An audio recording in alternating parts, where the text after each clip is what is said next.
भारत सरकार ने बेटियों के साथ दुर्व्यवहार करने वाले राक्षसी मनोवृत्ति के लोगों को अब फांसी पे लटकाने का कानून बनाया। एक भारतीय आहात ना, तर प्रत्येक भारतीयापर्यंत हा व्हिडिओ पोहोचवा आणि सगळ्यात आधी काय करा माहितीये, भिकारचोट भाजपच्या नेत्यांपासून आपल्या लेकी बाळींना वाचवा।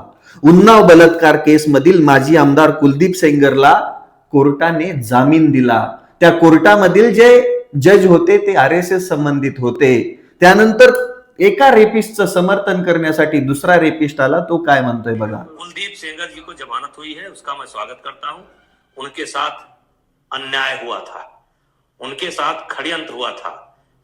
ही आहे भाजपा पार्टी। तुम्हाला माहिती उत्तराखंडची अंकिता भंडारी केस, त्याच्यामध्ये एक व्हीव्हीआयपी नाव अडकलं होतं जे समोर येत नव्हतं। अंकिता भंडारी केस काय माहितीये, वनतरा रिसॉर्ट मध्ये बीजेपी एमएलए चा पोरगा, त्याचं हे रिसॉर्ट, त्या अंकिता भंडारीला एका व्हीव्हीआयपी गेस्टला स्पेशल सर्व्हिस देण्यासाठी फोर्स करण्यात आलं।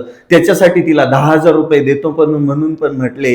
अंकिताने त्याला विरोध केला म्हणून तिची हत्या केली।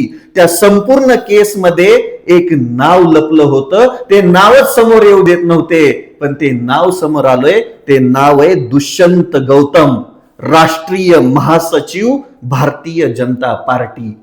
हे नाव समोर आल्यानंतर बीजेपीने एक सर्क्युलर काढलंय, त्याच्यामध्ये खूप सारे अकाउंट आहेत सोशल मीडियाचे, त्यांच्यावर बॅन आणण्यासाठी पोलिसांना पत्र लिहिलेत। म्हणजे ही आहे भाजपा पार्टी आणि या भाजपच्या सरकारमध्ये लेकी बाळी सुरक्षित नाहीयेत। बलात्कार केलेली, खून केलेली माजी आमदार राजरोजपणे कोर्ट सोडून देतय। इथं सामान्यांना न्याय कुठे भेटेल? उत्तराखंडमध्ये अंकिता भंडारीसाठी किती मोठं जनआंदोलन उभा आहे, पण कारवाई काहीच होत नाहीये। जर दुष्यंत गौतम सारखा राष्ट्रीय महासचिव बीजेपीचा 70 वर्षाचा माणूस एका 19 वर्षाच्या लेकराच्या मागे लागत असेल, तर विचार करा तुम्ही, आपला भारत देश कुठं चाललाय?